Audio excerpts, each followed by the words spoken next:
Meus irmãos, bom dia. A graça e a paz do Senhor Jesus. Alguns eu não vejo desde ontem à noite, né? Ele teve aqui uma programação maravilhosa dos casais da nossa igreja. Bem, ao longo dessa semana, meus irmãos, em parte por causa da programação de ontem, tantos compromissos, só lá pela segunda metade da semana que eu percebi que eu estava lendo um material antecipado. Então você deve ter percebido que hoje nós deveríamos ver a marca número 6, mas estamos ali com a marca 7. Então peço desculpas aos irmãos, mas eu só realmente me ative que eu tinha pulado, como falei, já estava muito adiantado na semana, e voltar para ler todo o material que eu leio antes da aula, com o que tinha que fazer ontem à noite, e hoje à noite também, simplesmente não seria possível. Então, a gente vai fazer aqui dois passinhos para frente, depois um para trás, depois a gente volta para frente de novo. Ou seja, vimos a marca 5, vamos ver a 7, semana que vem a 6, ok? Na verdade, não semana que vem, porque estaremos no sítio, né? Mas quando voltarmos, assim por diante, a gente vai ajeitando. Não vai ser de absolutamente nenhum prejuízo, mesmo que a gente saiba que desde o começo há um construir sobre cada marca com aquilo que a gente aprende da outra. Bem, isso dito, isso explicado, vamos orar pedindo a bênção do Senhor nessa manhã. Deus querido, muito obrigado por estarmos aqui, podemos, ó Deus, nos voltar ao Senhor de coração e alma, pedindo que Tu venhas, ó Deus, a ajudar-nos a entender o que vamos estudar e a praticar e aplicar em nossas vidas. Obrigado, Deus, pelo material que temos acesso, os recursos que temos acesso, podemos nos aprofundar no conhecimento da Tua palavra. Em nome de Jesus, amém. Muito bem, como vocês estão vendo, irmãos, o tema, ele é algo que nós já tratamos na nossa igreja em algumas outras ocasiões, inclusive quando estudamos a doutrina da igreja, eclesiologia, há vários e vários meses atrás. Nós estivemos estudando todas as doutrinas bíblicas, não é isso? Em doutrinas básicas, matéria essa que está em nosso canal, 70 e tantas aulas, eu recomendo a sua atenção lá a esses vídeos. E lá nós tratamos também sobre essa questão de disciplina. Por que isso está aqui, irmãos? Porque, infelizmente, ao longo do tempo, e isso tem, obviamente, uma enorme influência filosófica dos dias que nós vivemos, das ideologias que nós vivemos, as igrejas assumiram uma postura, para também usar uma frase moderna, politicamente correta, aonde o pecado não é nem confrontado e, obviamente, não é tratado. Em outras palavras, não há disciplina. Isso é, talvez, em parte, um efeito pêndulo também, de algo que acontecia na igreja evangélica nos últimos 30, 40 anos para trás, em que a disciplina era extremamente legalista, pro forma e em nada transformadora. Porque qual é o objetivo da disciplina? É pegar alguém em um erro e corrigir. Inclusive, esse é o significado do termo grego que Paulo usa em Timóteo capítulo 3, 16, que ele fala que toda toda escritura é inspirada por Deus e útil para o ensino e para a correção.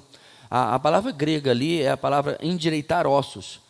Então, quando alguém quebra uma perna, você não simplesmente sai botando gesso, né? Você tem que, infelizmente, a parte ruim, que é alinhar o osso, se estiver fora de alinhamento, e aí sim você vai engessar para manter ali, ou botar uma tala, se for uma coisa menor, não é verdade? Então, a ideia da palavra de Deus é corrigir, é mudar, é dizer, tu está errado. O problema é que diversas circunstâncias têm, como eu falei, feito isso uma exceção e não a regra em muita igreja. Antigamente, também como eu mencionei, as pessoas cometiam algum tipo de pecado e elas eram excluídas da membresia, retiradas de todos os cargos, e elas ficavam 3, 4, 5 meses, depois elas voltavam, geralmente em assembleias da igreja, diziam que estava arrependida, e tudo voltava ao normal. Por curiosidade, eu perguntei a uma pessoa na minha adolescência como ele estava, tudo mais, etc. E aí eu perguntei, o que aconteceu nesse período que você esteve afastado? Ele, como assim? O que aconteceu? O que você fez? Não, eu segui minha vida normalmente, busquei muito o Senhor e tal. E finalmente o pastor me ligou dizendo que quase que ele falou assim, né? O tempo do castigo, o tempo do cantinho do pensamento já tinha acabado. Então, o que aconteceu na vida dessa pessoa que pudesse resultar em transformação? Praticamente nada. O aconselhamento bíblico entra, inclusive, nessas ocasiões para ajudar a pessoa a restaurar. O pecado que todo mundo percebeu, irmãos, ele é só o fruto. Por que aquilo aconteceu? A raiz que levou aquela pessoa a tal comportamento não foi resolvida, não foi tratado.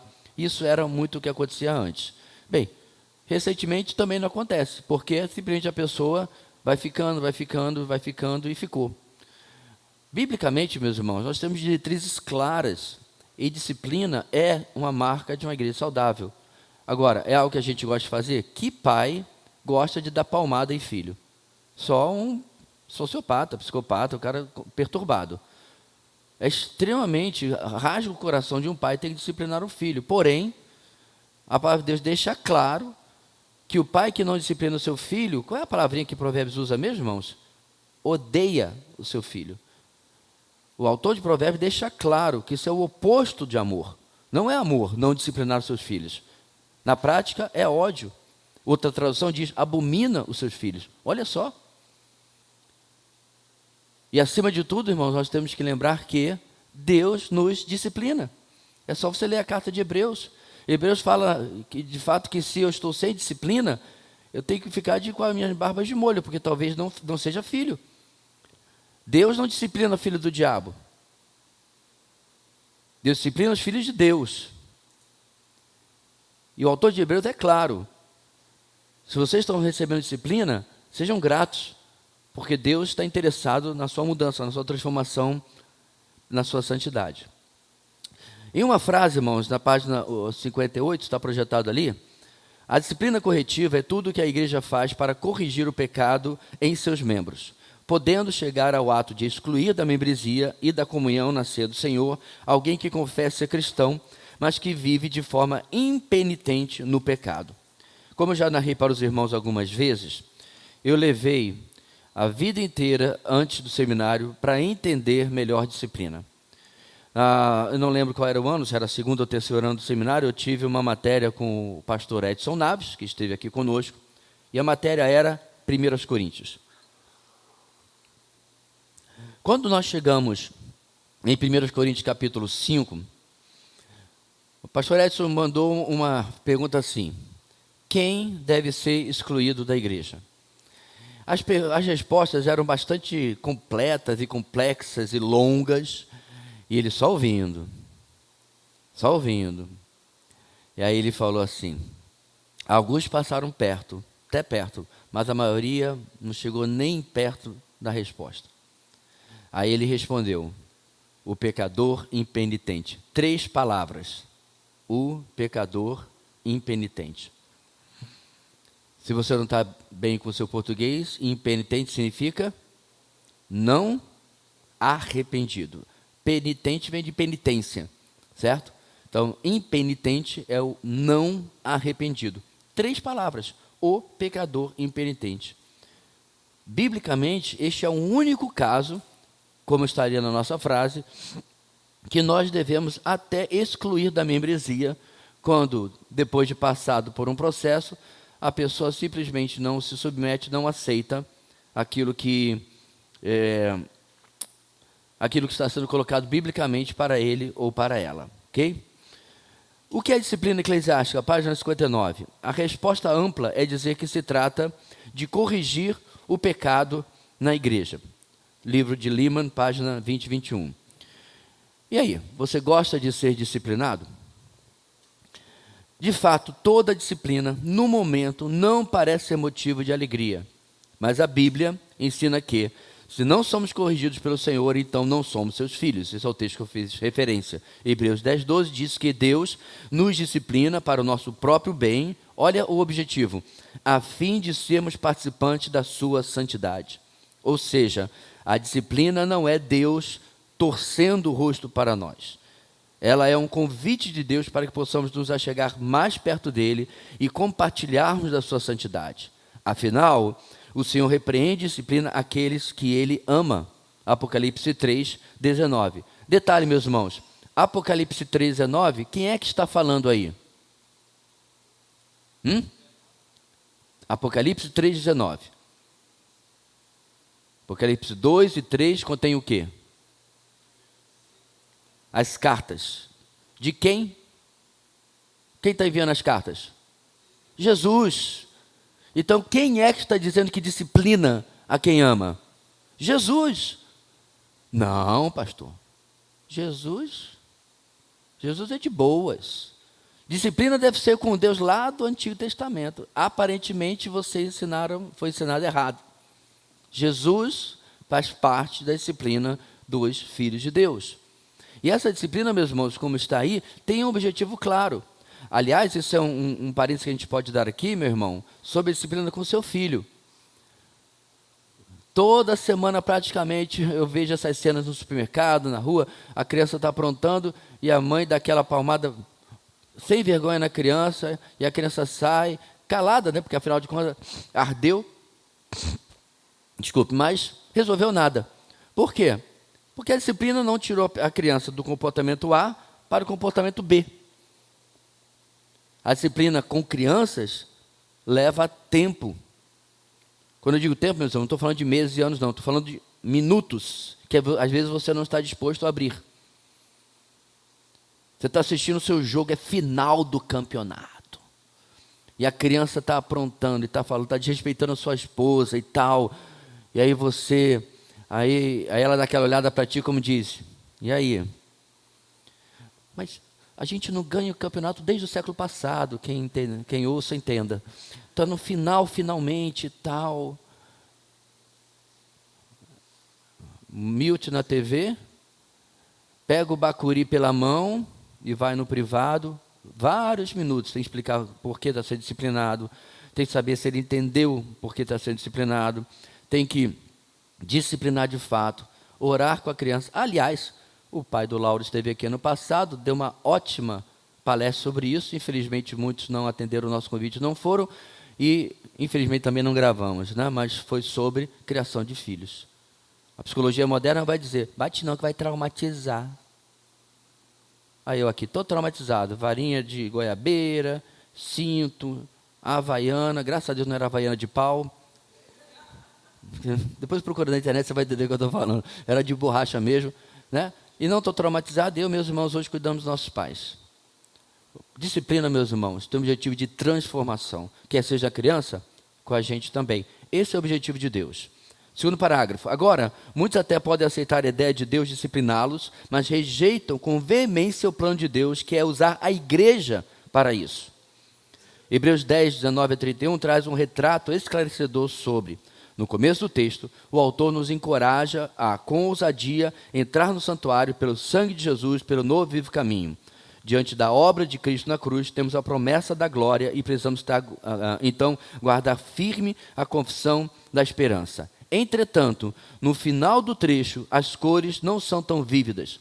O autor de Hebreus nos lembra sobre o terrível perigo de continuar a pecar de propósito. Aqueles que, tendo recebido o conhecimento da verdade, rejeitam com atrevimento a Cristo e decidem viver sem arrependimento, estão colocando-se numa situação terrível, pois não resta outro sacrifício pelos pecados, não há outro Cordeiro de Deus. Ao rejeitarmos a Jesus, só nos resta a ira de Deus, resta-nos apenas uma terrível expectativa de juízo e fogo vingador. Ou seja, irmãos, não é brincadeira. Quando a palavra de Deus diz, de Deus não se zomba, a gente tem, às vezes, a tendência de achar que está falando do pessoal lá ruinzão, né? O pessoal que está lá fora, vivendo uma vida de promiscuidade ou de afronta a Deus. Bem, se Deus tem lhe confrontado periodicamente, repetidamente, sobre alguma área da sua vida, qualquer comportamento que seja, meu irmão, não precisa ser escandaloso. Não precisa ser, né, aquela coisa de manchete de fuxico gospel. Não. Se há algo na minha vida que eu insisto em fazer do meu jeito um ídolo, para pegar uma carona no que nós vimos ontem, que eu continuo alimentando na minha vida, Aí deveria estar a minha preocupação. Eu devo cuidar disso antes que Deus cuide. Eu devo solucionar isso antes que Deus entre na história. Ele já está na história me ajudando a perceber isso. Mas antes que ele entre e eu me veja na contramão daquilo que Deus está fazendo. Bem, de um lado a glória, do outro lado o inferno. E no meio de tudo isso, o autor de Hebreus dá a recomendação para a perseverança. Viva e vá para a igreja. Confira. Cuidemos também de nos animar uns aos outros, no amor e na prática de boas obras.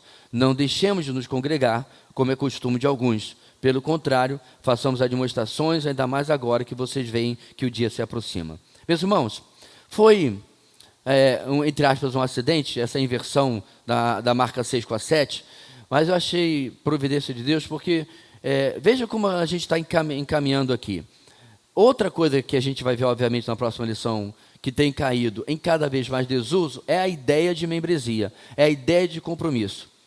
Quais são as igrejas que mais gente tem? Quais são as igrejas que mais gente tem hoje em dia? Exatamente aquelas onde você não tem vínculo nenhum. Você é um cliente, você é um consumidor. Você vai lá para deixar de sofrer. Você vai lá porque lá tem a graça que é internacional. Você vai lá porque o chapelão do cara é legal, ele promete prosperidade e uma toalha que cura tudo. Você vai lá para consumir um produto. E aí você tem supostamente você é atendido e você vai embora. Não é isso que acontece? Eu quero dizer uma coisa para vocês, meus irmãos. Quando chegarmos daqui a 2 semanas, que como falei, semana que vem estaremos no sítio, nós vamos falar coisas sérias sobre membresia. E esse é o caminho que a nossa igreja está se encaminhando. Não há problema nenhum você visitar, estar participando, uma coisa ou outra. Porém, nós vamos começar a tratar a membresia da nossa igreja de uma maneira muito mais séria.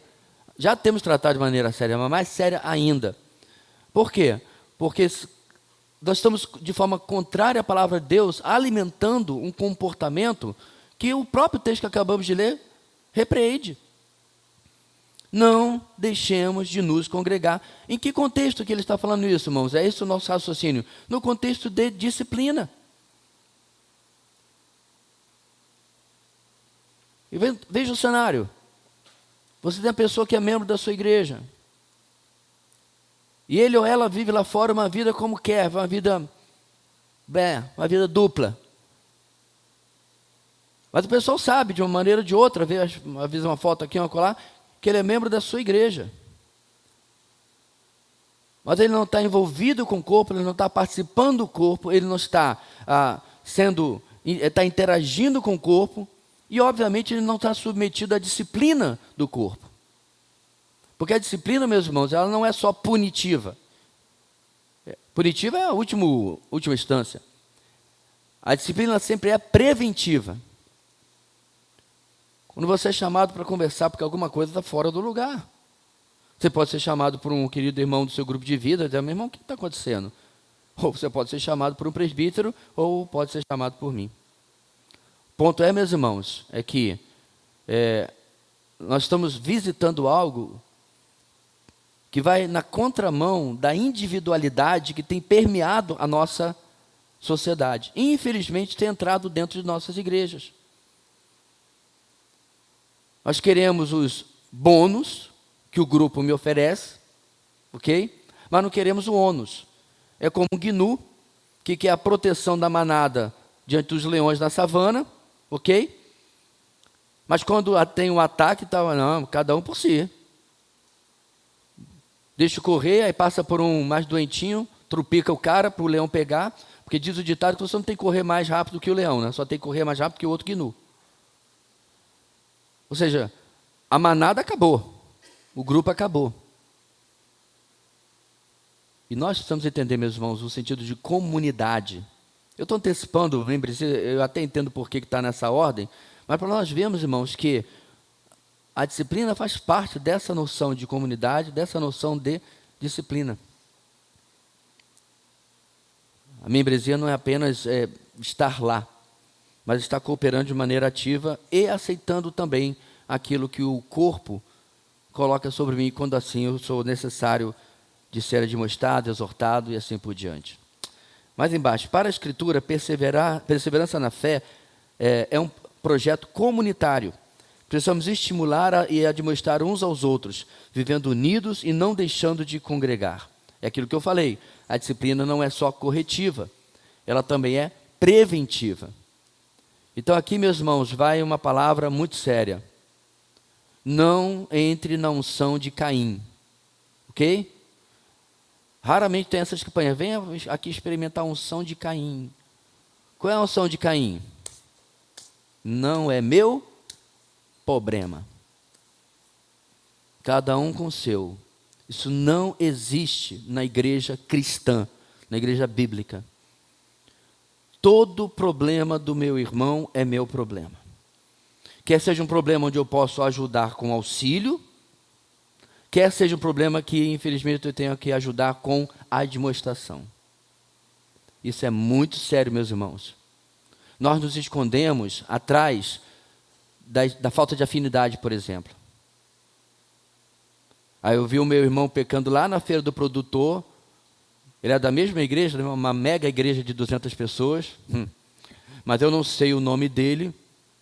Aí, unção de Caim. Sou eu o guardador do meu irmão? Não. Você está pecando quando você pensa dessa maneira. Eu até entendo que é mais fácil, por exemplo, eu e o Diego, até devido à diretoria da igreja, estamos constantemente em contato, mas já temos uma proximidade há mais tempo. É bem fácil para eu e ele entrar no assunto. Eu falei, meu irmão, eu estou vendo uma coisa aqui, ou ele, pastor, eu estou vendo uma coisa aqui. A gente tem uma proximidade. É bem mais fácil isso do que, por exemplo, se fosse com um dos irmãos mais novatos aqui, o irmão, que eu nunca, talvez, tenha trocado mais do que um parágrafo de, né? Que até estou me esforçando para lembrar o nome que eu não estou conseguindo, tá vendo? Caio. Eu ia chutar isso, mas pelo menos eu ia chutar certo. Claro que é mais difícil. Porque, claro, o Diego pode reagir de maneira ruim. Claro, ser humano, eu também posso reagir de maneira ruim para com ele. Proximidade não nos blinda de más recepções. Mas eu tenho muito menor ideia de como o Caio vai receber, se eu for conversar com ele. Eu sei qual é a cosmovisão, a ideia dele sobre as coisas. Mas, meu irmão, eu não tenho alternativa. Eu quero enfatizar, caso a carne, o mundo ou o diabo esteja me contando essa mentira. Isso não tem nada a ver com ser pastor. Absolutamente nada a ver. É porque eu sou irmão em Cristo desses dois homens. A disciplina corretiva, meus irmãos, preventiva, é um estado permanente da igreja. Pausa. Não é um estado de polícia. Deixa eu ver aqui. Não é isso que eu estou dizendo. Não se preocupe, meu irmão, se o seu coração estiver no lugar correto de servir aos outros, você só será colocado nessa situação pela mão soberana de Deus. De você estar, infelizmente, no lugar certo, na hora certa, testemunhando da coisa errada. Você não precisa procurar nada, você não é polícia da vida de ninguém. Você não precisa visitar a casa do irmão e começar com uma prancheta, né? E avaliar. Não é isso que eu estou falando. Eu estou falando, meus irmãos, que infelizmente. E outra coisa.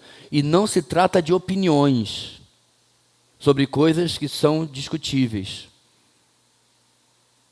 Por exemplo, você talvez tenha uma postura bem mais fechada, dizendo que não pode, em absoluto, ouvir música do mundo. Você não bate palma nem para parabéns para você.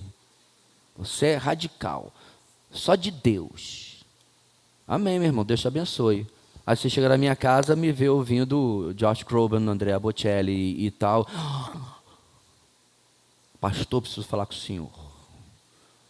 Eis que te digo, varão. Aparta da tua vida essa música do mundo. Aí eu digo, aparta de mim a sua opinião pessoal. Então não estou falando, meus irmãos, de ficar impondo o seu padrão sobre coisas questionáveis e pessoais ao outro. Não. Estou falando sobre, infelizmente, pecado que acontece na nossa vida. Você passa no trânsito, vê um acidente e reconhece, isso é o carro do pastor. Aí quando você para o carro para me ajudar, eu estou no chão. Discutindo quem está certo e quem está errado, democraticamente. democrata. Aí você, meu Deus, o que aconteceu aqui? Aí o que você faz? Quem sou eu para confrontar o pastor? Entra no seu carro, torceu naquele momento que o carro não fizesse barulho de combustão, mas fez e você foi embora. Por quê? Porque você não quer cumprir aquilo que Deus ordena a cada um de nós. Sério, meus irmãos, muito sério. Bem, mas o que fazer quando um membro da igreja que afirma ser cristão vive deliberadamente em pecado sem arrepender-se? Nós já vamos chegar até lá. Nossas perguntas, irmãos, aqui. Ih, pagou. Passa, por favor. Primeira, você já havia pensado na importância que o mandamento não deixar de congregar tem em seu contexto?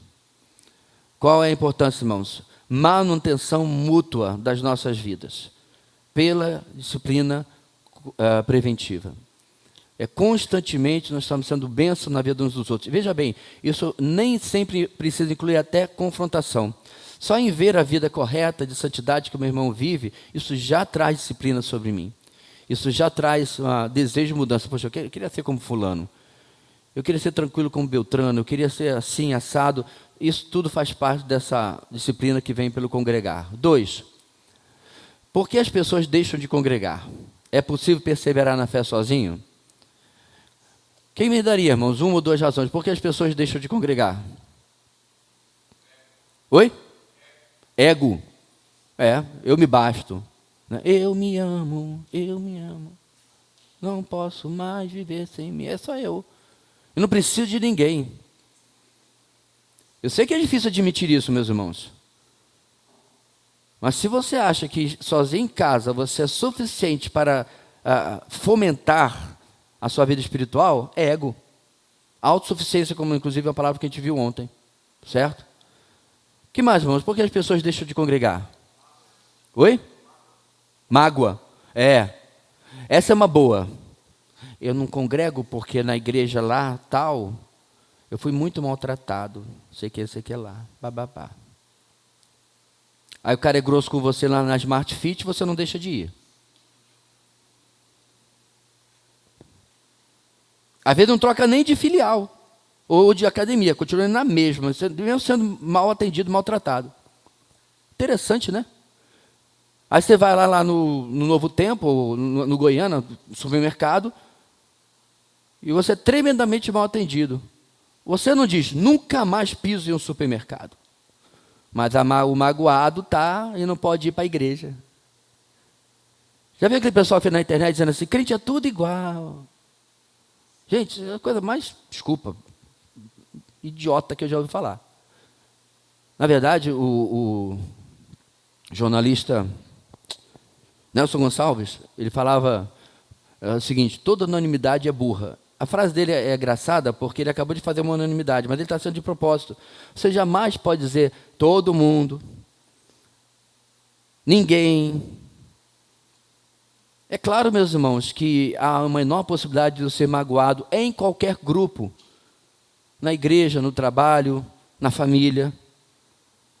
Mas que evangelho é esse que, primeiro, eu não vou lá e resolvo com quem quer que seja? 1, 2 ou 3 ou 10 irmãos que seja, não importa. Por que eu não vou tratar daquilo que porventura me magoa, em lugar de ficar usando aquilo como desculpa para não congregar? Mas tem uma também que a gente está deixando de fora, né? Puro e simples preguiça, acomodação. Eu já desenvolvi um estilo de vida que eu só faço aquilo que eu sou obrigado a fazer. Então eu sou obrigado a trabalhar, lá estou. Mas qualquer outra coisa, saiu daí, não tem quem me mova para fazer, a não ser que eu queira muito ir. E aí às vezes eu não quero ir. E simplesmente me dou esse direito, por assim dizer, né? Bem, disciplina, número 1, é bíblica. Há vários textos bíblicos que mostram a importância de tratar o pecado na vida do corpo. Mas há 2 textos principais que abordam a questão da disciplina de forma mais extensa. Um desses, meus irmãos, nós vamos passar por ele em alguns meses, que está exatamente em Mateus capítulo 18. Nós estamos em Mateus capítulo 12, hoje à noite, né? Então daqui a vários e vários meses chegaremos lá. Se o seu irmão pecar contra você, começa a explicação de Jesus em Mateus 18, de 15 a 20, certo? E aí, na sua revista, você tem uma progressão da confrontação, ok? Primeira coisa que eu quero explicar, meus irmãos, o irmão pecar contra você não é necessariamente ele fazer uma coisa que lhe afeta física, moral, eticamente, espiritualmente, ok? Todo pecado do meu irmão é contra mim. Então vamos supor que a Ellen pecou contra a Beni, certo? E eu sei disso, esse pecado também me afeta. Por quê, meus irmãos? Um só corpo. Tudo que um membro faz afeta o outro. Nós já aprendemos isso, inclusive no nosso retiro de carnaval agora, sobre unidade e diversidade. Então como é que Jesus coloca isso? Primeiro, o pecado um a um, não público. Então, a confrontação do indivíduo, depois progride, ou evolui para um grupo, certo? E finalmente chega à igreja, primordialmente, inicialmente, através da liderança da igreja. Perceba que durante o texto que você deve conhecer, se você confronta o seu irmão e ele já lhe ouve, o texto diz, ganhaste o teu irmão. Verbo bonito, né? Não é venceu dele, é você ganhou para o lado do arrependimento, da santidade, da mudança, da transformação. O problema acabou aí. Não há motivo de mais de se evoluir.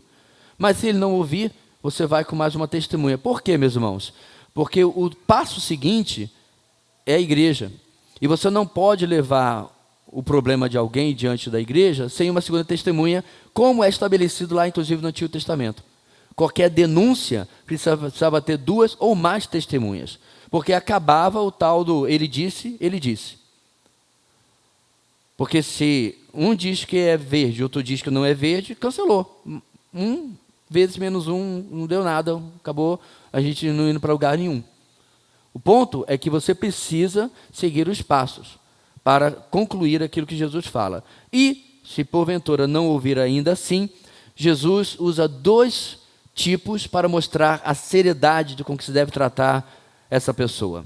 Ele deve ser considerado como publicano. O publicano, que a gente já viu também em Mateus, o cobrador de impostos, ele era um traidor da pátria. É interessante, meus irmãos, Jesus amava a todos, chama Mateus para segui-lo, janta com os amigos de trabalho, o pessoal da Receita Federal lá da época, e não tem problema nenhum. Mas ele era judeu e ele sabia muito bem que aquela profissão era desprezível, porque cobrava dos seus compatriotas e dava para o império invasor, o império romano. E aí Jesus diz, se o irmão não lhe ouvir, trata-o como alguém que traiu o seu próprio povo. Olha só.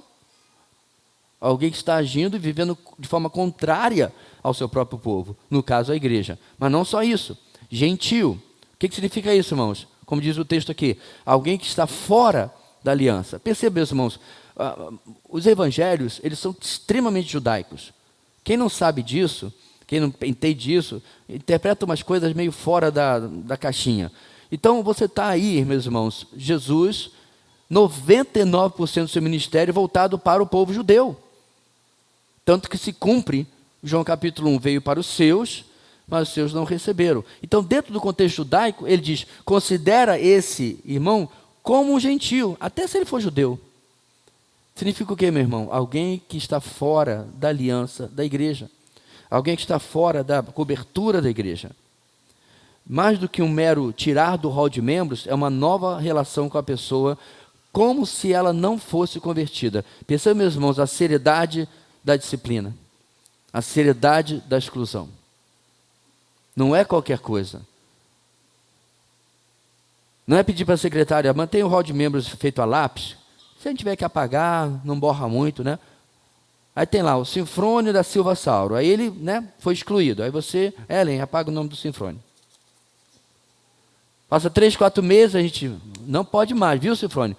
Pode escrever de novo. Irmãos, isso é banalizar a santidade de Deus. Não houve disciplina, não houve correção, não houve instrução na justiça, não houve nada. Simplesmente se tirou o nome e colocou o nome como se nada tivesse acontecido de fato. Então o nosso texto vai dizer, o primeiro está em Mateus 18, o primeiro texto que a gente está tratando, né? Jesus aborda aqui um pecado individual. alguém pecou contra você. Cristo ensina que esse tipo de pecado deve ser tratado no menor ciclo possível. Primeiro, você deve ir até o seu irmão e não esperar que ele venha. Se seu irmão se arrependeu, então você ganhou seu irmão e a situação foi resolvida, fim do assunto. Entretanto, se ele não se arrependeu, então deve chamar 2 ou 3 pessoas, um pequeno grupo, que possa analisar a situação de forma imparcial e não seus amigos que vão ficar do seu lado. Se ele ouvir o grupo, então pronto. Aqui vai um alerta, meus irmãos. Além desse óbvio, né? Deixa eu chamar minha patota aqui para fazer um linchamento dessa pessoa. Não. Chame pessoas que ousariam ir contra a sua opinião. Pessoas que são maduras espiritualmente. Pessoas que iriam tratar, como o texto diz, com imparcialidade. E de fato, resolver aquilo que está diante deles. O último passo, se o irmão continua sem se arrepender, é levar para a igreja. Se ele ouvir a igreja, glória a Deus, a reconciliação. Se não ouvir, então Jesus nos instrui a fazer algo que pode nos parecer chocante. Ele diz para tratarmos aquela pessoa que não se arrependeu como gentil ou publicano, e aí está a explicação que eu dei agora há pouco. Passando a página 61, irmão, Jesus também diz que a igreja faz isso em nome dos céus. Lembre-se da última lição. A igreja funciona, a última que vai ser na verdade a próxima, né? Como uma embaixada falando em nome do reino de Cristo. A igreja está apontando para o futuro e dizendo, se você não se arrepender hoje, não há garantia nenhuma que você fará parte do povo de Deus no juízo final. Então percebam, meus irmãos, ele está se referindo ao fato de que aquilo que vocês ligarem na terra será ligado no céu, etc, etc. Né? Meu ponto, meus irmãos, não é perder salvação, não é isso que o texto está falando. O texto está falando do quê? Se tem uma pessoa que depois de passar por todos esses níveis de confrontação, continua de punho erguido e continua no seu pecado, nós temos fruto, evidências o suficiente para alertar esta pessoa dizendo, cuida, se você de fato nasceu de novo. Percebam, meus irmãos, é intrinsecamente impossível um filho de Deus permanecer no pecado. É isso que diz o apóstolo João, naquele texto que antes tinha sido mal traduzido, né? Aquele que é nascido de Deus não peca, lembra? Mas melhor traduzido na maioria das versões, no que diz o verbo grego, aquele que é nascido de Deus não vive no pecado. Então perceba, querido, você pode cometer o pecado X hoje, e ele volta 10 anos depois, que seja, ou 10 dias depois. São coisas distintas. Talvez seja uma área que você luta. Então você está indo bem no controle da sua ira.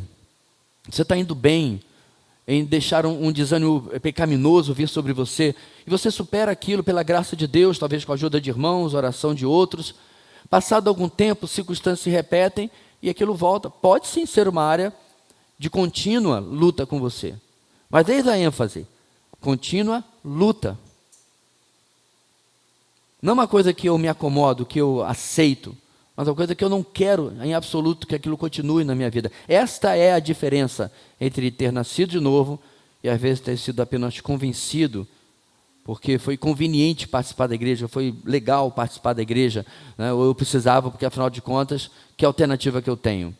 A alternativa que você tem é de fato se converter. E de fato ver o pecado com algo que traz dano à sua vida. Então Jesus afirma que onde 2 ou 3 tiverem seu nome, a presença poderosa e cheia de autoridade dele estará ali. Sim, esse texto não é sobre a reunião de oração que ninguém foi. Ele está falando sobre o fato de que às vezes diz assim, estamos aqui reunidos para oração, só tem 2 irmãos, mas Jesus disse que estará conosco. Não, o texto não é para reunião de oração. Esse texto é o Rei Jesus dando autoridade para o seu povo agir em disciplina eclesiástica, em seu nome. Ou seja, agir como ele agiria. Sim, irmãos, é sério. Mas quem foi que ensinou isso? O próprio Senhor Jesus. Então veja, meus irmãos, lembrando que essa marca vem depois de membresia, nós estamos elevando o entendimento sobre membresia de igreja. Então, quer você já esteja na nossa igreja há uma bom par de anos, quer você esteja chegando agora, é muito provável que você tenha passado por uma igreja local, onde membresia era algo quase descartável. Onde você trocava de igreja, e eu conheci gente assim, como quem troca de roupa hoje em dia, como quem troca de número de celular, né? Tem aquele pessoal que 10 anos teve 10 números. Eu já conheci gente, meus irmãos, já passo por no mínimo de 8 igrejas locais. Sempre tem um problema, sempre tem uma dificuldade, sempre tem um senão. O pastor isso, o irmão aquilo, não gostei do louvor, a mensagem isso. Aparentemente, ele tem a receita, ele devia plantar uma igreja, porque ele tem a receita para a igreja perfeita. Ele vai pulando de igreja em igreja. Eu tinha uma amiga de adolescência que era assim. Nós dividimos a mesma condução, né? Uma condução escolar. E o que me chamava a atenção era isso. Isso no percurso, meus irmãos, do 8º ano, que era antigamente antes do ensino médio, né? Do 2º grau. Do 8º ano até o 3º, era voltar de férias e perguntar: fulano, tudo bem? Como é que você está? Como é que está a igreja? Ah, não estou mais lá não. Não estou mais lá era a frase da fulana. E, meus irmãos, cá estava eu numa igreja que tinha muitos problemas. E desde a minha conversão, batismo, até a ida para o seminário, nunca saí de lá. Aí meu ponto é, mas o que aconteceu dessa vez? Eu já passei a perguntar assim. Então você vê, meus irmãos, isso é década de 80. Há quanto tempo membresia de igreja ligada à disciplina está se deteriorando? Porque alguns desses casos tinha a ver com o quê? Eu não gostei da forma como trataram um problema que eu estava envolvido. Vou te fazer uma pergunta para você. Você sempre, nos seus, em média, 20, 30, 40, 50, 60 anos de vida, você sempre tratou questões com absoluta excelência? Você sempre chamou A e B, ou C e D, tanto faz até a letra Z, e você foi aquele magnânimo juiz, sábio Salomão, que resolveu tudo? Mas aí na igreja local da pessoa, se porventura alguma coisa sai do script, talvez alguém falou de forma mais severa, mais dura, aí você, magoei, não fico mais aqui. Aí essa pessoa vai pulando até encontrar o lugar onde a disciplina seja cada vez mais leniente, mais folgada, menos presente, e ali ele ou ela encontra o que procurava, o que queria. Sabe por quê? Porque aquela igreja não está sendo a agência de Deus, como o texto que a gente acabou de falar aqui. Bem, Jesus disse para não julgarmos. Mateus 7, né? Será que ele se contradisse ou será que entendemos mal? Então, Mateus 7, ele está pedindo para ler, mas nós já conhecemos, já pregamos esse texto, certo? Mateus 7, Jesus diz, não julguem para não ser julgados, etc, etc. E, como eu já disse, os evangélicos em geral entendem o quê? Eu não posso ter uma opinião negativa sobre ninguém. Só que, João 7, 24, Jesus mesmo diz, façam julgamentos justos. Ou, dependendo da tradução, julguem segundo a reta justiça. E aí, meus irmãos, é uma coisa ou é outra? Você que passou na nossa exposição por Mateus capítulo 7, há vários meses atrás, você já aprendeu que Mateus 7 não termina na segunda palavra, né? Não julguem. O resto o pessoal passou branquinho e apagou. Não, o texto continua.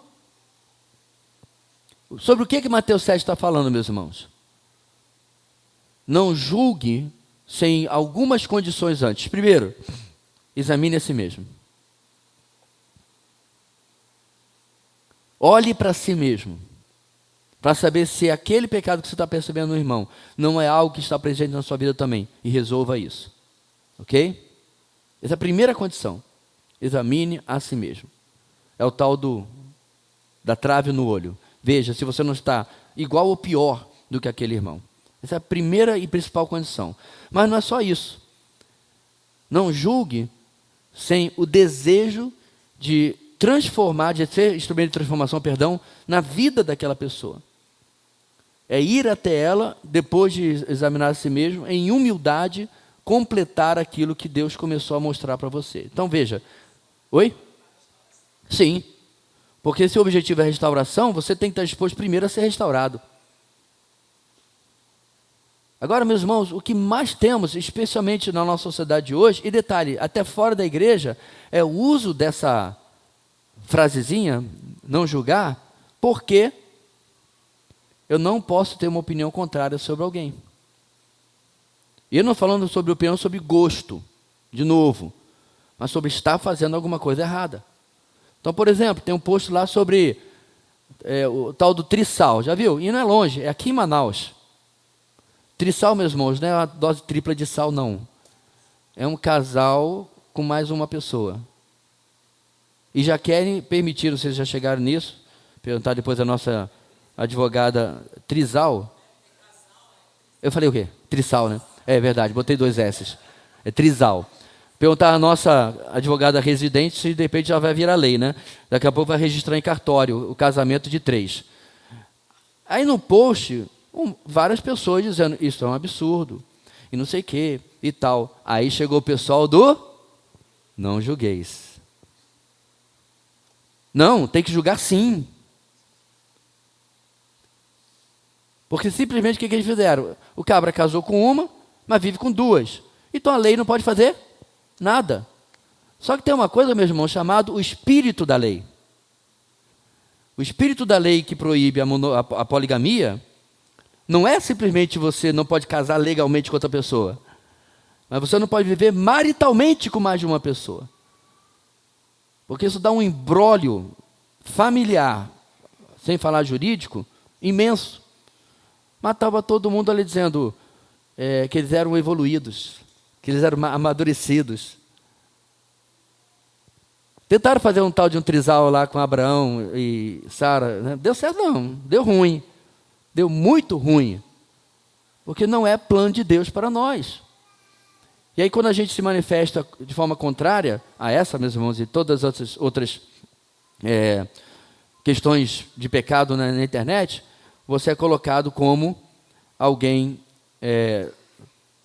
legalista, retrógrado, religioso e assim vai. Qualquer coisa desse tipo, né? Então, que tipo de julgamento Jesus é contra? O julgamento hipócrita. Julgamento que não envolve mudança em mim mesmo. Apenas e somente isso. Vamos dar uma parada aqui, meus irmãos, e aí a gente volta para terminar o ponto 1 e seguir até o final da nossa matéria hoje sobre disciplina. Então, nós já vimos então Mateus capítulo 18, certo? O próximo texto, muito conhecido também, já cobrimos esse texto em outras situações, é 1 Coríntios capítulo 5. O que acontece? Certa pessoa havia cometido um pecado sexual tão escandaloso que até mesmo a promíscua cidade de Corinto estava escandalizada com o que havia acontecido. Então, se você não lembra do texto, esse homem, não sabendo se ele é necessariamente um jovem, estava tendo uma relação sexual com a sua madrasta. Então, perceba, meus irmãos, já falamos isso várias vezes, inclusive eu destaquei isso na primeira palestra do nosso retiro. Corinto era uma cidade tão depravada que o termo corintizar era depreciativo da moral de alguém, da ética de alguém. A sociedade estava escandalizada com a igreja. Já pensou uma coisa dessa? O nível de baixeza, né, do que estava acontecendo? Bem, então o que você esperaria que a igreja fizesse nesse caso? Alguns acham que a igreja deve ser graciosa e tolerar o pecado não arrependido. O apóstolo, porém, não estava nada feliz. Ele condena a passividade orgulhosa daquela igreja e diz que a ação dela estava permitindo uma catástrofe na vida daquela pessoa e na vida da própria igreja. Irmãos, há muitos anos atrás, antes da nossa igreja, eu estava numa congregação bem simples, de periferia, e vários cultos a gente não tinha ofertório, porque eu simplesmente esquecia. Então, culto, veja bem, nós estamos aqui numa época em que eu assobiava, chupava cana e, né, batia escanteio, cabeceava, defendia, ainda corria para o meio de campo. Então, nós tínhamos muito pouca gente, eu fazia tudo, eu cuidava do som, isso era bem no começo. E realmente isso era algo que se repetia, mas também tinha uma outra razão mais subterrânea, mais velada. Em uma igreja pobre como aquela, eu tinha muita dificuldade de pedir dinheiro, confesso. O pastor da igreja mãe, eu fui conversar isso com ele, porque o assunto surgiu sobre o sustento da igreja e tudo mais, crescimento da igreja, e eu confessei o meu erro, falei para ele, pastor, eu confesso que eu tenho dificuldade de ter esse momento e tarará, tarará. Sabe o que ele me falou? Você está vendo só? Está vendo só eu que dou lapada? você está impedindo a sua igreja de ser abençoada. Aí eu falei, calma, na cara não, para não estragar o velório. Desse jeito. Por que eu estou lembrando dessa história, meus irmãos? Toda vez que nós não praticamos um princípio bíblico, certo? Talvez alguém não participe ou pratique um princípio bíblico na sua igreja ou nessa igreja porque está contra a sua opinião. Aí é outra história, tá? Mas estou falando de fato alguém que não pratica um princípio bíblico numa igreja local.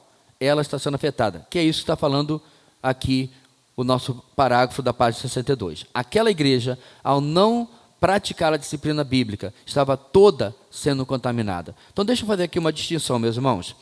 Vamos supor que está aqui o Sinfrônio, tá?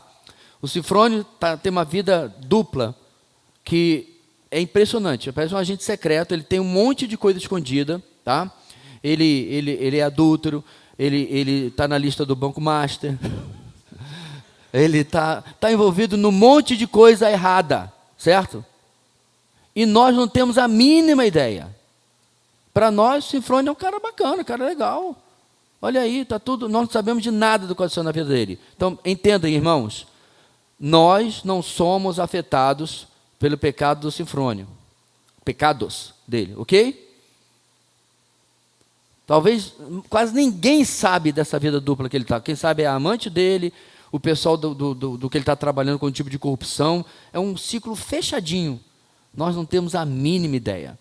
Eu estou destacando isso, meus irmãos, porque eu já vi crente achando que, assim como Deus puniu Israel no caso de Acã e Jericó, ok? Deus pune a gente também. Então preste atenção. Não funciona assim a igreja. O pecado oculto de um irmão não afeta o corpo desta maneira. Nós não somos responsáveis por ele. Deus, aí depois Deus vai levantar aqui o profeta, vai dizer, vocês estão em pecado. Não. A videira pecou, porque o irmão, o Acã, não funciona assim. Porque esse também não é o caso do nosso texto. A igreja sabia do que estava acontecendo. E este era o pecado da igreja. A igreja estava sendo responsabilizada e chamada a atenção pelo apóstolo Paulo, porque estava passando pano, acobertando, a título de amor, o pecado escandaloso que a sociedade estava escandalizada. Então, é bom fazer essa distinção para que a gente não tenha uma confusão mental sobre como as coisas funcionam, ok? Bem, Paulo fundamenta tudo o que ele está falando com essa igreja no Evangelho. Ele afirma que Cristo, nosso Cordeiro Pascal, foi sacrificado, então devemos viver uma vida diferente. A festa da Páscoa e dos pães asmos do Antigo Testamento apontava para Cristo. Ele está falando do contexto, tá, meus irmãos, de Coríntios 5.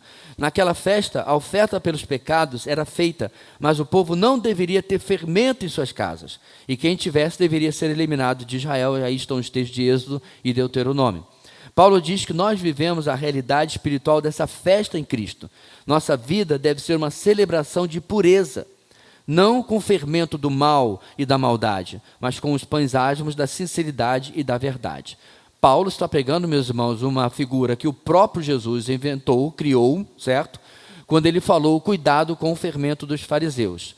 O fermento, uma vez que estava ausente do pão usado na Páscoa, o famoso pão asmo, você conhece mais hoje como pão árabe, ok? Mesma coisa.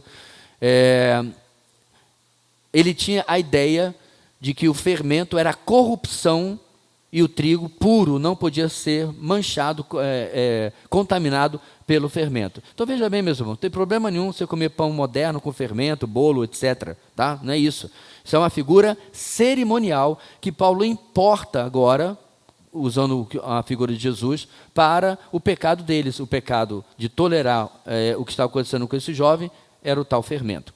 Sendo assim, aquela pessoa que vivia em pecado escandaloso não estava vivendo a nova vida em Cristo.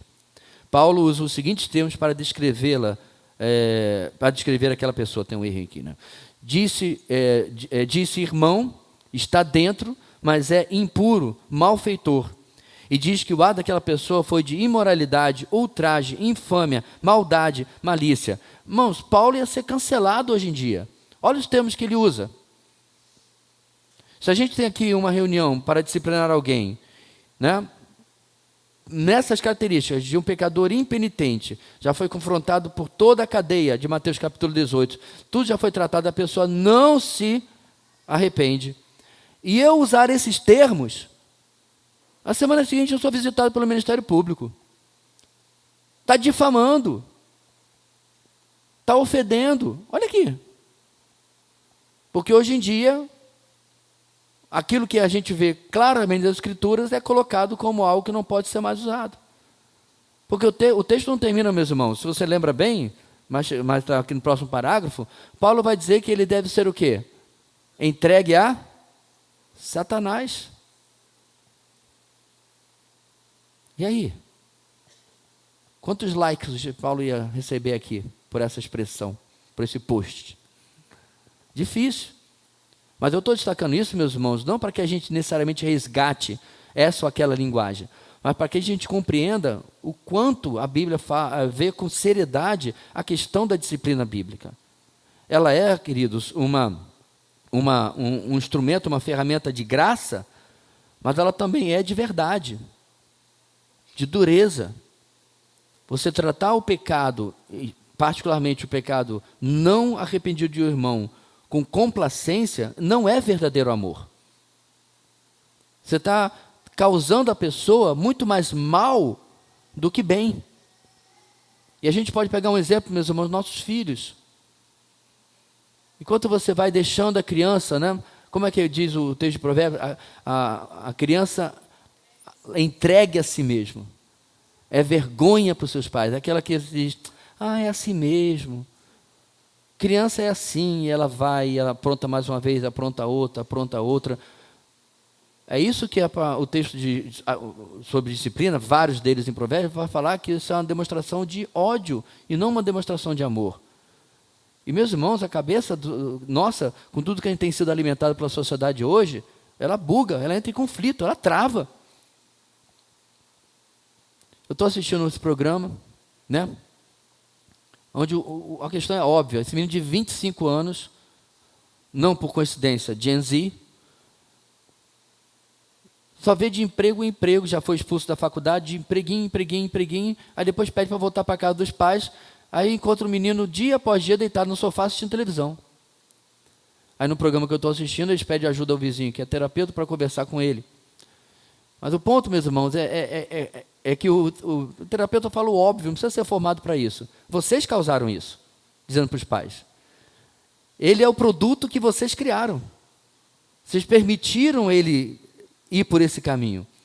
E não cortaram a trajetória dele como vocês tinham lá atrás. Né? Endossando, para usar um termo moderno, empoderando o mau comportamento dessa criança. Agora, meus irmãos, Deus eu sei que não vai fazer isso. Mas a igreja local,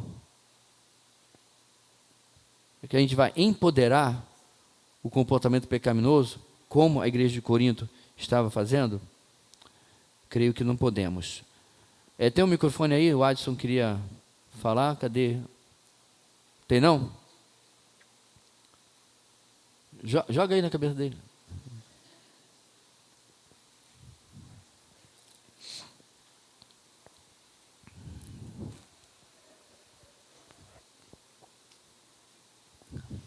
Oi. Bom dia, pastor. Bom dia. A minha pergunta é o seguinte: quando uma pessoa ela é disciplinada pela igreja local, geralmente, quando ela não quer se arrepender ou ela não quer tratar o seu problema, geralmente o que acontece é ela procura outra igreja. Não se arrependeu do seu pecado, procura outra igreja, vamos dizer, para continuar a sua vida. E a minha pergunta essa igreja a qual essa pessoa ela se direciona, tendo conhecimento que ela foi disciplinada na igreja local dela, qual deve ser a atitude dessa igreja para com esse irmão? Eu falo assim, me colocando no sentido, por exemplo, um irmão lá da Jardim Floresta, tem o conhecimento que ele foi disciplinado. E aí ele vem aqui para a nossa igreja, qual a minha atitude para com ele, no sentido de comunhão, de relacionamento? Qual deve ser a atitude, eu falo, da igreja em relação a essa situação? Bem, primeiro eu vou falar sobre a questão institucional, né? Então, vamos falar sobre membresia de fato. Toda pessoa que chega aqui, uma das coisas que precisa fazer para dar os passos à membresia é escrever uma carta. Essa carta tem um roteiro preparado E parte desse roteiro é quais são as circunstâncias da sua saída da igreja anterior. Ok? Se ele fala assim, foi de boa, e não foi, eu não vou dizer nem alerta amarelo, já é alerta vermelho para mim, porque ele mentiu. Ele poderia ter sido honesto e dizer, saí numa situação difícil, de conflito, onde ele pode até argumentar, onde eu não acho que eu era culpado, e por não ter sido tratado com justiça, entendeu? Ele pode fazer a sua causa, o que ele não pode é mentir. Independente se ele falar que foi de boa ou foi nas piores situações possíveis, este pastor sempre contacta o pastor de lá. Ok? Se eu fiz isso 100% das vezes em 30 anos de ministério, eu não vou lembrar. Pode um ou outro ter me escapado a lembrança. Mas, via de regra, 99,99% das vezes, eu peço, inclusive gente que veio de outro estado, eu pedi o e-mail, o contato, para saber, porque se a pessoa foi problema lá, ela vai ser problema aqui. Se ela foi problema no sentido de não ter se submetido à disciplina justa ou qualquer coisa parecida, ok? Então, em termos de membresia, isso dificilmente vai acontecer. Eu até já liguei, meus irmãos, para igrejas de 6 nomes. Cadê o Ked? Igreja Apostólica do Chifre do Altar, do Fogo que Sobe e Desce. Tudo bem, meu querido? Tudo bem. Então, eu sou o pastor fulano, tudo bem e tal. Pastor Versi. Então, o fulano está aqui, eu queria saber. Em uma dessas ocasiões, a pessoa falou assim, pastor, foi bom você ter ligado. Olha, ele saiu daqui sem eu abençoar. Já começou mal. Porque na cabeça desse suposto pastor, só pode sair da igreja dele se você for abençoado, né? Aí eu falei, não, eu entendi, mas ele saiu brigado, ele saiu ofendendo o irmão, ou desprezando a igreja, criando confusão? Aí ele, não. Então ele lhe comunicou que não ia mais permanecer e apenas disse que estaria indo para outra igreja. Foi. Obrigado. Porque não é problema real. É o problema que aquele obreiro lá, na eclesiologia dele, você tem que pedir o carimbo dele, né, no passaporte para poder ir para outro lugar. Certo? E no caso desse irmão, ele estava saindo de lá porque ele não concordava com as questões de teologia da prosperidade, né? Enfim, neopentecostalismo, basicamente. Entendeu? Então, eu sempre tento verificar o que é. Agora, sobre a questão de comunhão, irmãos, que isso, inclusive, é uma questão bem polêmica, Pedro vai falar que esse irmão não anda segundo esta regra, ele está falando da regra cristã, a gente não deve sequer cumprimentar. Então, às vezes eu vejo no nosso meio também uma complacência com gente que está em disciplina, que é meio complicado. Eu não sou antipático, mas eu já encontrei no supermercado, tudo bem? Bom dia. E se a pessoa insiste, diz assim, ok, mas você já resolveu aquele problema na sua vida? Não, então, ele continua sob disciplina. Então, eu sei que é uma postura difícil, meus irmãos, de se reproduzir, mas é o que a Bíblia diz. Porque se a pessoa simplesmente apronta aqui, aí vai para outra esquina, né?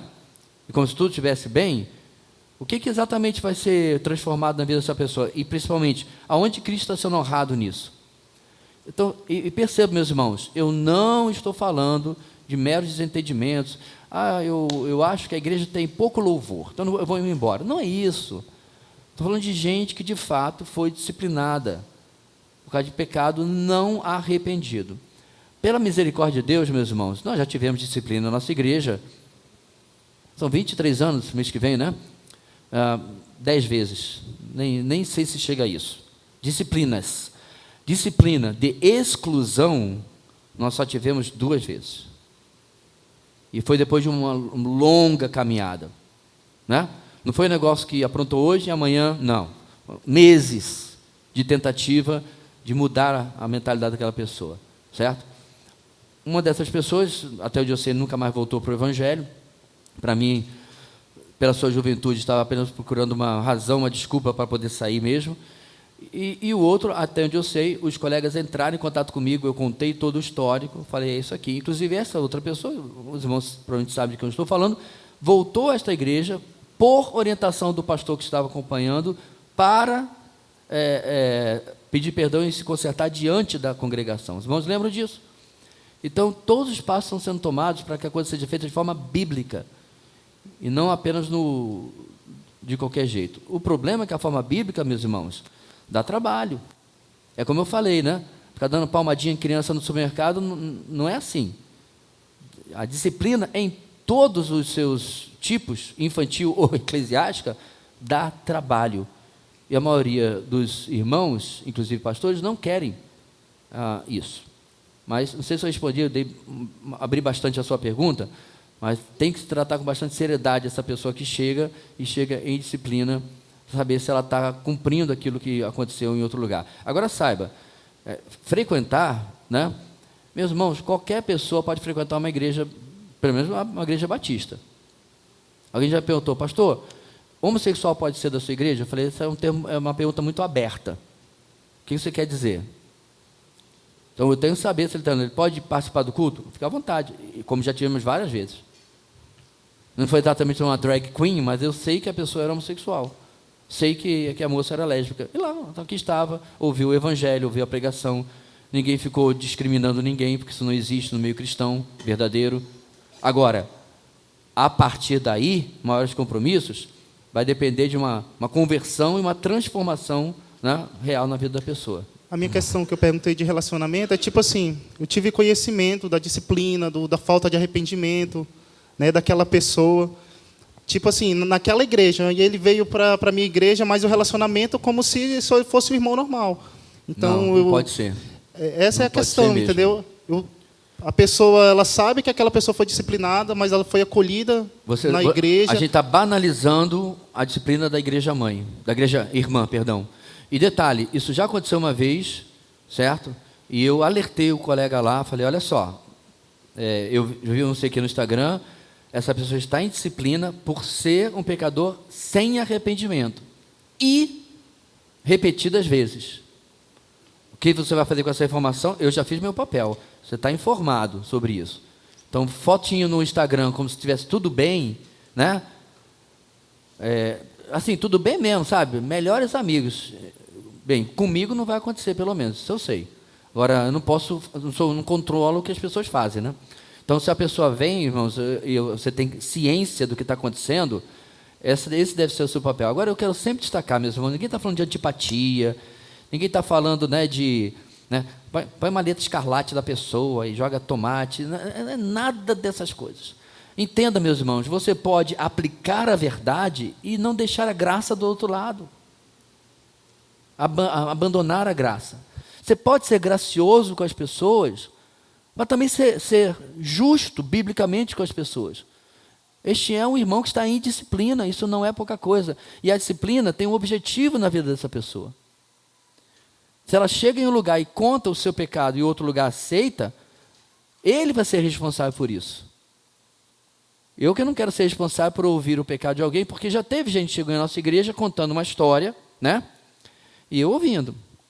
E como diz o ditado, quem conta um conto acrescenta um ponto.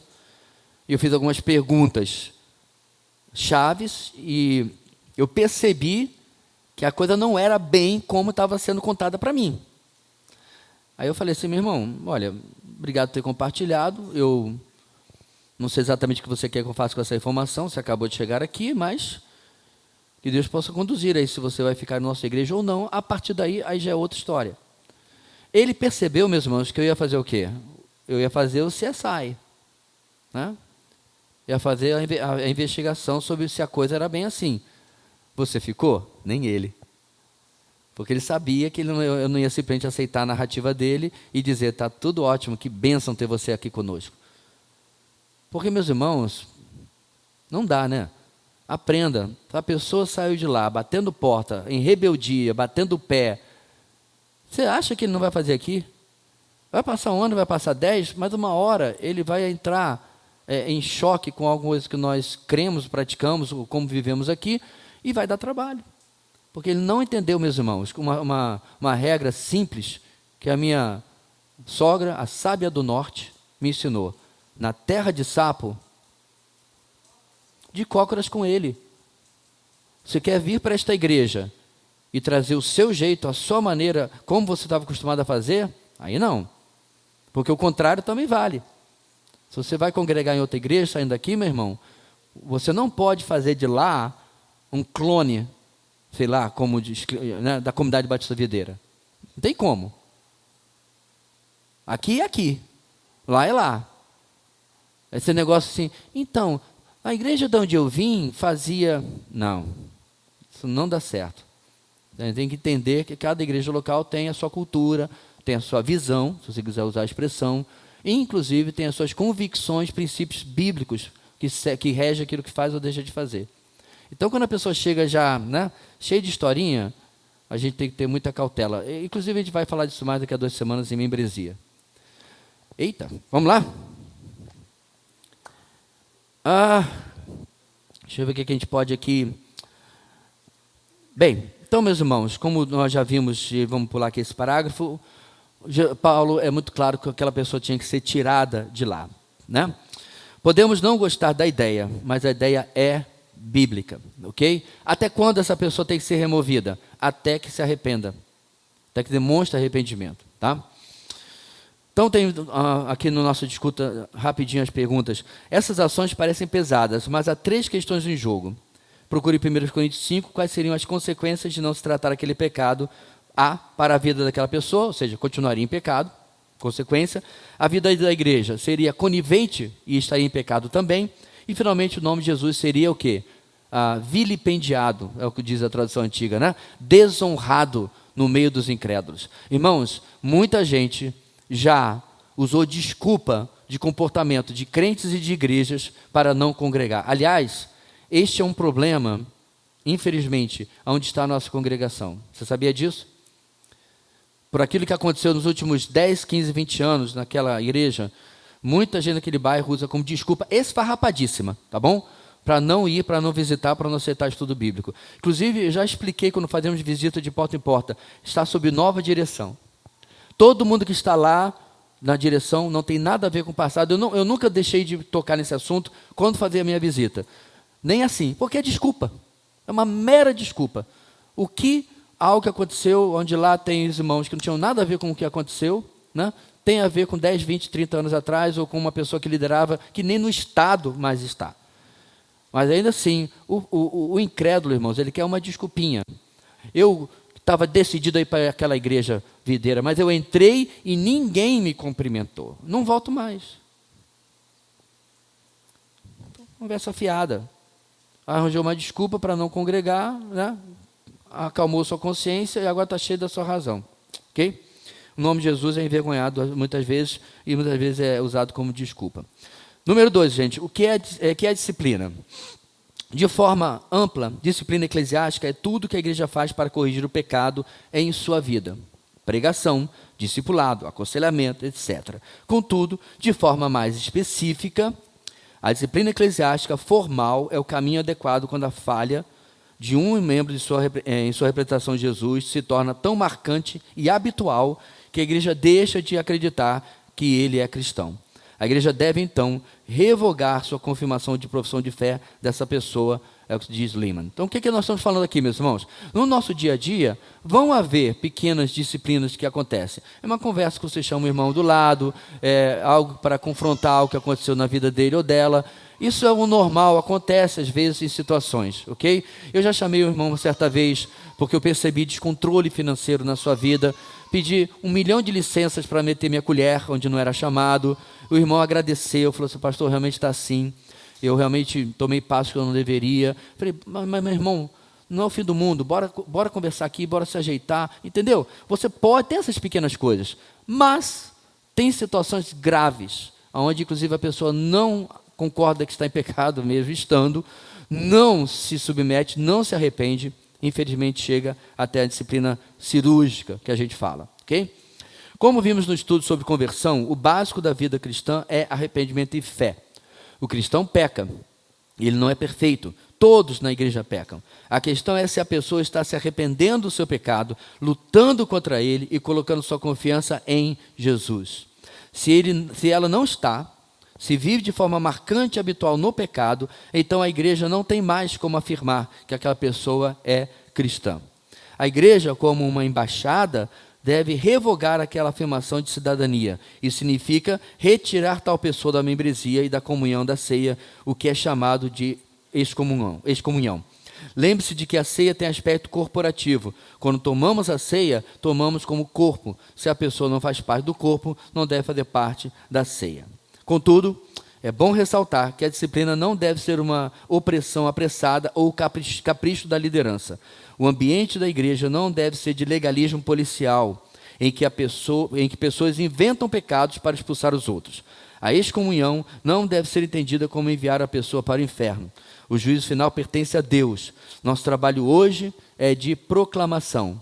Nós alertamos, rogamos, suplicamos que as pessoas se reconciliem com Deus. Esse é o alvo. Devemos buscar uma disciplina compassiva, ou seja, cheia de compaixão. A disciplina eclesiástica feita de modo bíblico é amorosa. Afinal, quem ensina sobre disciplina é Jesus, em Mateus 18. O mesmo que em Mateus 19 ensina a amar o nosso próximo. Quem ensina sobre disciplina eclesiástica é Paulo, em 1 Coríntios 5. A mesma epístola que tem o capítulo do amor, Coríntios capítulo 13. Disciplina é amor pelo indivíduo, para que seja alertado do seu estado de engano. 2, amor pela igreja, para evitar a contaminação e proteger as ovelhas mais fracas. 3, amor pelo mundo, para preservar o testemunho da igreja de Cristo. 4, amor por Cristo, para que o nome de Deus não seja blasfemado por nossa causa. Irmãos, eu não consigo compreender como ainda igrejas e pastores resistem a isso. É claro, já falei no começo, ninguém gosta de disciplina. Talvez as reuniões menos agradáveis que já tivemos nesses 20 e tantos anos foram as reuniões de disciplina, quer sejam privadas ou congregacionais. Ninguém saiu aquele dia, né, dizendo assim, ai, que bênção, foi uma maravilha. Não, a gente sai triste, constrangido. No mínimo deve sair também olhando para si e dizendo, Senhor, tem misericórdia de mim. Mas, meus irmãos, não há uma alternativa em uma igreja bíblica. Não há alternativa para a liderança, ok, mas não há alternativa para você. Se você é consciente de claramente um pecado na vida do seu irmão, novamente, não é questão de opinião, tá?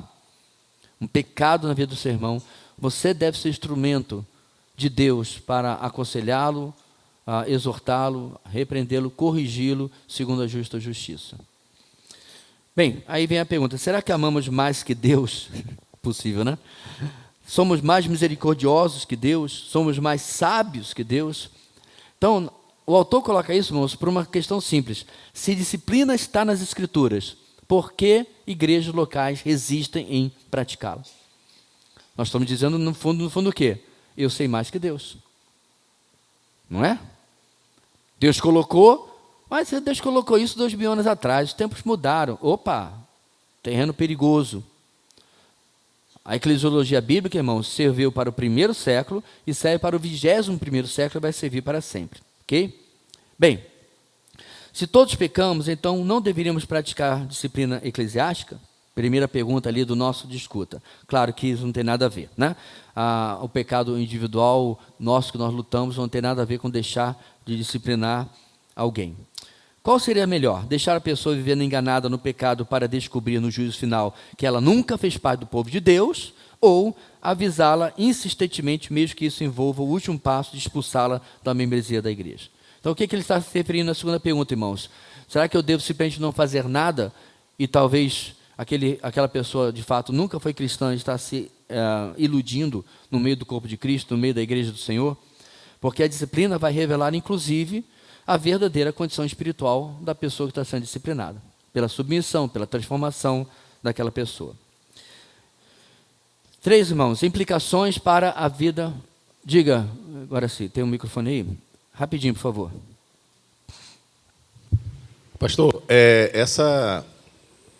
essas discussões que a gente está tendo hoje é mais sobre pessoas que já são membros da igreja, né? Sim. Que já estão na membresia.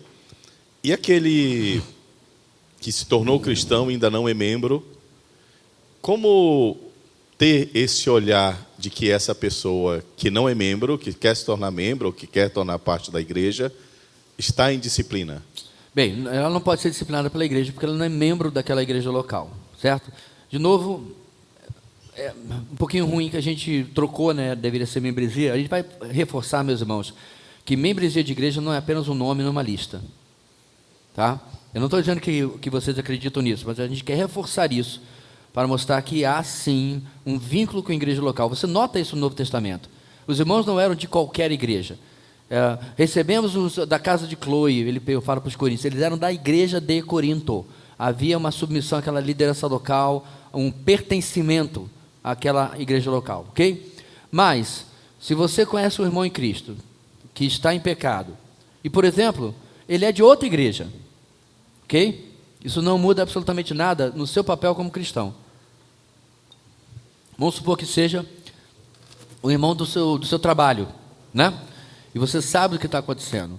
Os passos de Mateus 18 devem ser seguidos, porque você tomou consciência daquilo. Então, vamos supor, você está lá nos bombeiros, você descobre que o irmão em Cristo é da comissão de licitação, e ele está levando uma zinha por fora, né? Levando um agrado por fora. Aí você vai e o chama, e diz, meu irmão, ele manda você se meter com a sua vida, isso não é da sua conta. Aí você sabe que lá na corporação tem mais 2 irmãos, você chama, tem um ali, né? Chama o Otávio e o Richard, pronto, está todo mundo aqui na igreja. Para ir lá confrontar o irmão em Cristo sobre uma questão moral, ética. Eu não estou falando ainda nem da corporação, que ainda você tem seu próprio estatuto, né? De como você deveria proceder. Entendeu, irmãos? Eu procederia assim, chamaria outro irmão próximo, seguiria o próximo passo de Mateus 18. Se ele continuar não ouvindo, aí eu procuraria o pastor dele. Difícil, né, irmãos? A maioria das pessoas não faz isso. Aí deixa o irmão. Porque se eu vi, outros devem ter visto também. Sendo escândalo para o evangelho, porque eu estou mais preocupado com o que alguém vai pensar de mim, eu não quero me incomodar e assim por diante. À medida que eu estou falando sobre igreja, né? Estou falando sobre ser irmão em Cristo. À medida que eu falei a liderança dele, agora o problema é deles, certo? Agora, quanto à questão da corporação, já que eu usei um exemplo dentro, aí eu não sei como vocês vão proceder, eu acredito que deve ter suas próprias regras de como conduzir isso daí. Mas vamos entender, irmãos, ser membro da igreja ou não muda se alguém tem pecado. Quando nós já trabalhamos com colegas de trabalho que agiram de maneira errada, você simplesmente fazer vista grossa, porque não é seu problema, ele não é da videira, então não tem nada a ver com isso. Não é assim que funciona. Talvez alguns gostariam que fosse, mas não é assim que funciona. Então vamos lá. 3 implicações para a vida da igreja. Esteja aberto à exortação. Quando pensamos em disciplina, nosso orgulho nos leva sempre a pensar no pecado dos outros. Mas primeiro, precisamos cuidar da trave em nossos olhos. Precisamos ter postura humilde e estar abertos a ser corrigidos pelos outros irmãos da igreja. Hebreus 3, 12 a 13 ensina que o pecado é enganoso e que para isso precisamos que nossos irmãos nos exortem a cada dia. Considere graça de Deus que você tem irmãos que amam tanto a sua vida a ponto de falar a verdade em amor para você.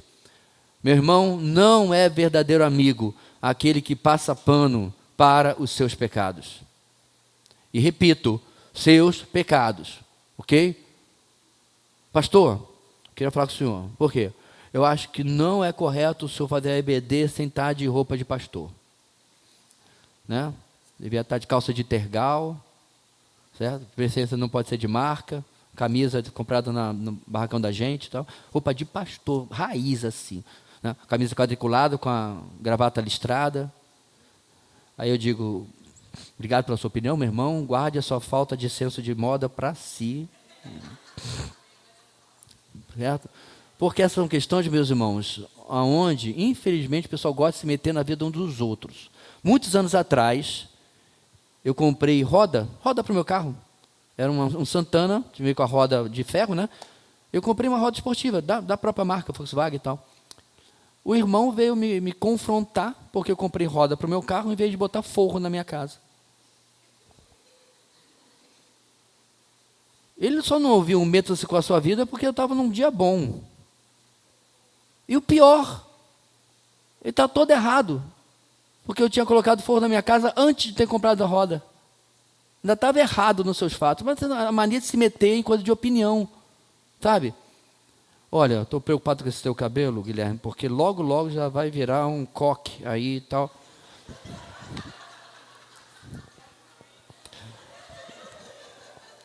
Eu tinha que tirar a casquinha, mas... Deixa o irmão com coque dele, meu amigo. É uma mania de se meter em coisa privada que as pessoas têm. O seu gosto é o seu gosto. A gente quer, meus irmãos, viver a graça, mas gosta de uma lei, não gosta? Especialmente se eu puder impor aos outros. Então isso não é o que eu estou falando, meus irmãos. Não tem nada a ver com a nossa matéria de hoje. Absolutamente nada. Agora, é claro, eu posso dar minhas opiniões para tentar ajudar um irmão. Né? De repente ele ganha 3 salários mínimos, aí você vê o irmão chegando com uma SW4. Aí você, irmão, dá para comprar esse carro aí? Não? Como é que é a história aí? Você vê que o irmão está indo para um caminho que ele vai se enrolar todinho. Então você está sendo amigo. Agora, é claro, meu irmão, ele não te ouviu? Deixa, não é pecado. Ser incompetente financeiramente não é pecado. Acontece. A gente tem que começar, meus irmãos, a entender sempre, né, que há questões que eu devo deixar que a pessoa... Posso dar minha opinião novamente, né, é verdade. Então, se, por exemplo, né, chega aqui um jovem da igreja com um brinquinho. Essa semana eu vi um menino com dois em cada lado aqui. Eu falei, meu Deus. Então eu vejo um jovem com um brinquinho, eu vou dar minha opinião. Eu falei, cara, eu acho que isso não comunica uma coisa boa para um servo de Deus. O problema, meus irmãos, é que aonde na Bíblia eu posso justificar, chamar aquilo de pecado? Eu quero que vocês entendam, irmãos, eu não estou argumentando que você pode fazer o que você quiser. Mas há questões que são do seu foro pessoal. O máximo que eu posso dar é uma opinião pessoal. Certo? Isso não fica bem. Vieram me perguntar sobre tatuagem mais de uma vez. Eu falei, eu não faria. Eu não faria porque essa semana eu comecei a perceber, né, que está faltando um pouquinho de elastano na minha pele já. Já não está tão como estava antigamente, né? Não começa assim, 50 e poucos e tal. Aí você faz um tigre. Daqui a pouco, lá pelos 70 anos, está aparecendo um chau-chau. Eu acho ridículo você se dar esse trabalho e gastar esse dinheiro para quê, exatamente? Agora, essa é a minha opinião, certo? Eu já falei para... A única coisa que eu iria fazer a tatuagem seria do meu CPF, porque caso tenha que reconhecer, o corpo fica mais fácil. Não, brincadeira à parte, irmãos, tem coisas que a pessoa faz o que você quiser. Afeta como a vida dos outros? Afeta como o evangelho? É isso que você tem que pensar. O que eu estou fazendo é para a glória de Deus? Eu estou glorificando a Deus com um brinquinho? Ou com o que quer que seja? Ou com esta roupa? Não é? É claro, meus irmãos, inclusive na parte de roupa, que a gente vai ter situações. Nós tínhamos uma irmã, eu já contei isso para vocês na minha igreja, que, gente... Todas as senhoras da igreja tinham confrontado. Era impossível ela sentar na primeira fileira. Preciso explicar? Por piedade do nosso pastor, que era um grande homem de Deus, mas era homem ainda. A criatura não conseguia usar uma saia decente. Por mais a mãe suava, eu não conseguia convencê-la. Aí chegou o ponto que as irmãs tiveram que se reunir, inclusive, e falar com ela sobre disciplina. Ninguém estava falando, meus irmãos, para usar saia, né, de assembleando lá embaixo, não. Mas no mínimo abaixo do joelho, no mínimo uma coisa decente. Ela usava aqui, quando ela sentava, preciso explicar mais? O ponto é que tem gente que, às vezes, precisa ser confrontada porque não tem bom senso na sua vida, não tem noção de conduta, né, de ética, de moral. Aí sim, opinião não. Bem... Então, precisamos estar abertos, irmãos, à exortação. Como eu falei, é um ato de amor. Quando alguém chega e diz, meu irmão, eu acho que não pode ser assim. Olha, assim, obviamente, de tudo isso que a gente falou aqui, tem que estar dentro dessa compreensão. Esteja disposto a buscar o seu irmão. Olha aí. Paulo nos instrui a buscarmos corrigir em espírito de brandura se algum irmão for surpreendido em alguma falta. Hebreus 6:1. Então, se alguém pecar contra nós, ou se percebemos algum pecado na vida de um irmão, devemos ir até ele, fazendo isso com discrição e com sabedoria. Se o irmão não nos ouvir, devemos ouvir pessoas mais maduras, dependendo do caso. Sempre é bom envolver os pastores, para que ajudem no processo. Lembrando que não devemos cair na forma gospel da fofoca, né? Pedir orações, querer orar pelo irmão, porque o irmão está em pecado, não serve. Mantenha no menor grupo possível. Se o caso não for tratado e for levado a toda a igreja, então devemos continuar tentando persuadir a pessoa a se arrepender, especialmente quanto mais próximos formos dela. Irmãos, só para completar aqui, em nossa igreja, nós temos o hábito de que quando um problema é privado, nós tratamos de forma privada, certo? Então, talvez em algum momento aqui da vida da nossa igreja, um processo de disciplina corretiva, né, esteja acontecendo e você nem sabe, porque nós não há necessidade, é o nosso entendimento, de tratar de maneira pública algo que público não é. Quando a pessoa ou pessoas não mostram arrependimento, aí não há outra alternativa.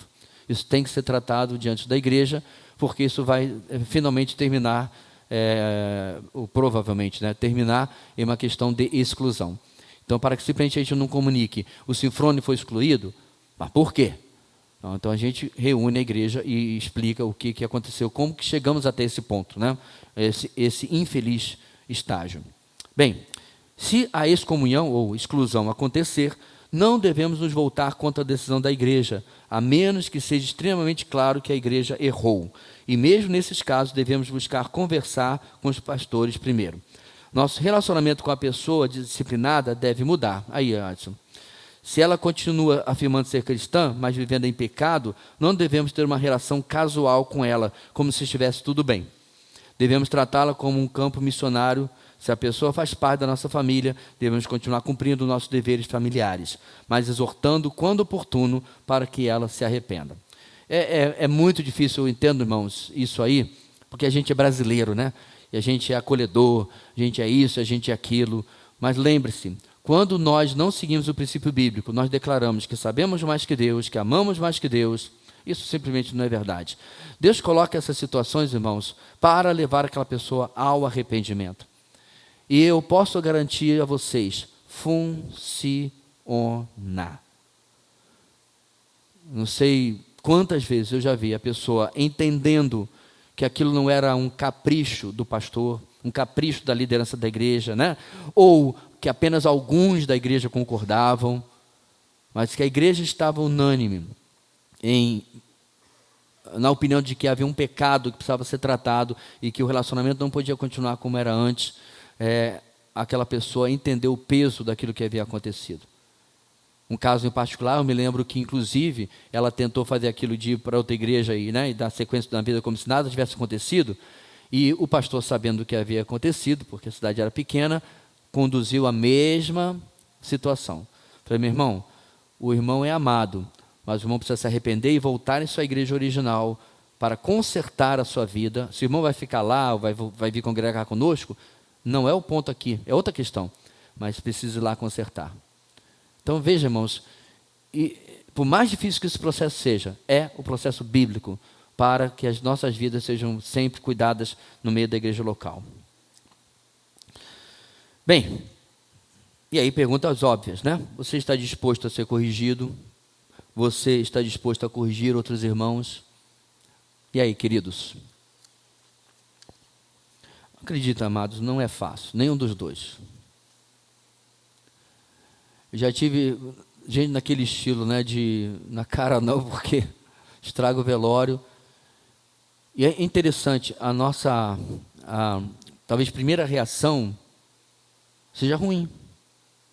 Porque Hebreus afirma que a disciplina, no momento, ela não é agradável. E a sua carne começa a criar respostas àquilo. Quem é você para? Mas todo mundo. Por que você sempre tem uma alternativa que não seja realmente estou errado? Agora perceba, meus irmãos, qual é para você a maior diferença entre Saul e Davi?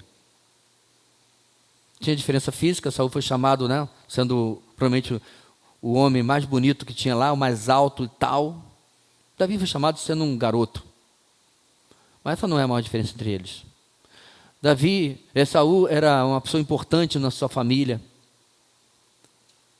Davi era o Davizinho que ficava lá no campo.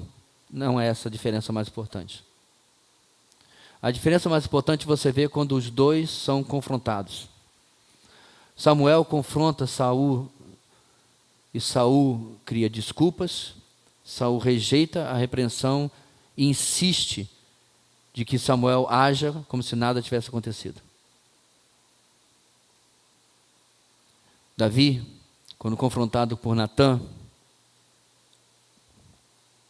imediatamente, irmãos, a diferença é abismal. Então a minha oração precisa ser: Senhor, dá-me um coração como o de Davi. Sim, talvez você vá ser confrontado certas vezes por coisas que são, como eu falei, questão de opinião pessoal. Ainda assim seja gracioso. Explique à pessoa: meu irmão, mas essa é a sua opinião. Você acha que deveria ser assim. Eu aceito a sua opinião, sua crítica. Só espero que você não ache que eu seja obrigado a concordar com você, porque é uma opinião.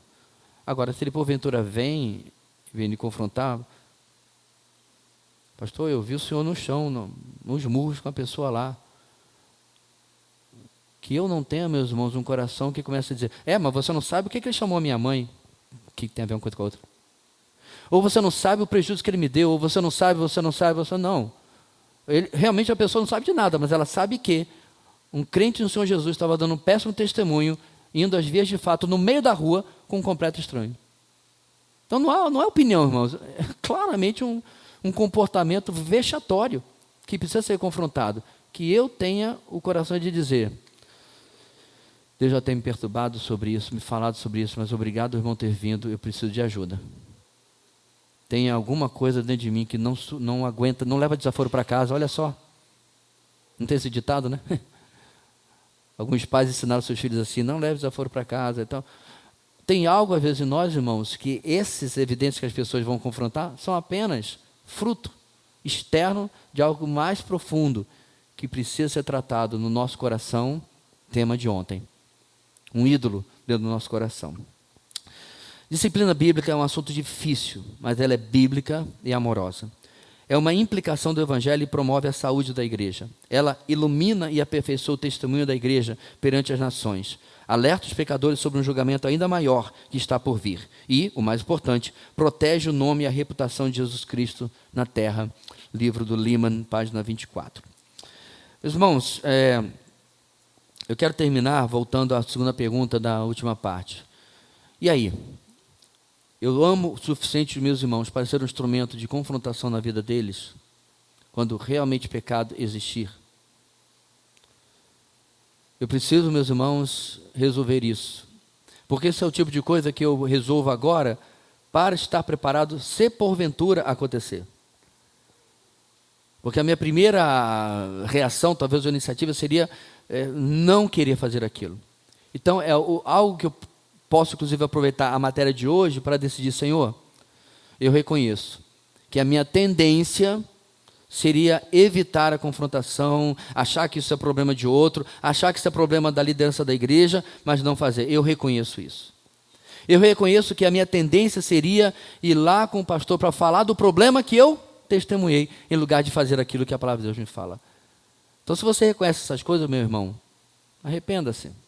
E já determine a partir de hoje dizer: Senhor, a partir de hoje, eu espero que não aconteça, mas se eu for aquele que o Senhor tem escolhido para tomar ciência sobre o pecado de alguém, o Senhor me dê graça, me dê sabedoria de como conduzir isso, mas que eu possa demonstrar o meu amor pelo meu irmão, e não apenas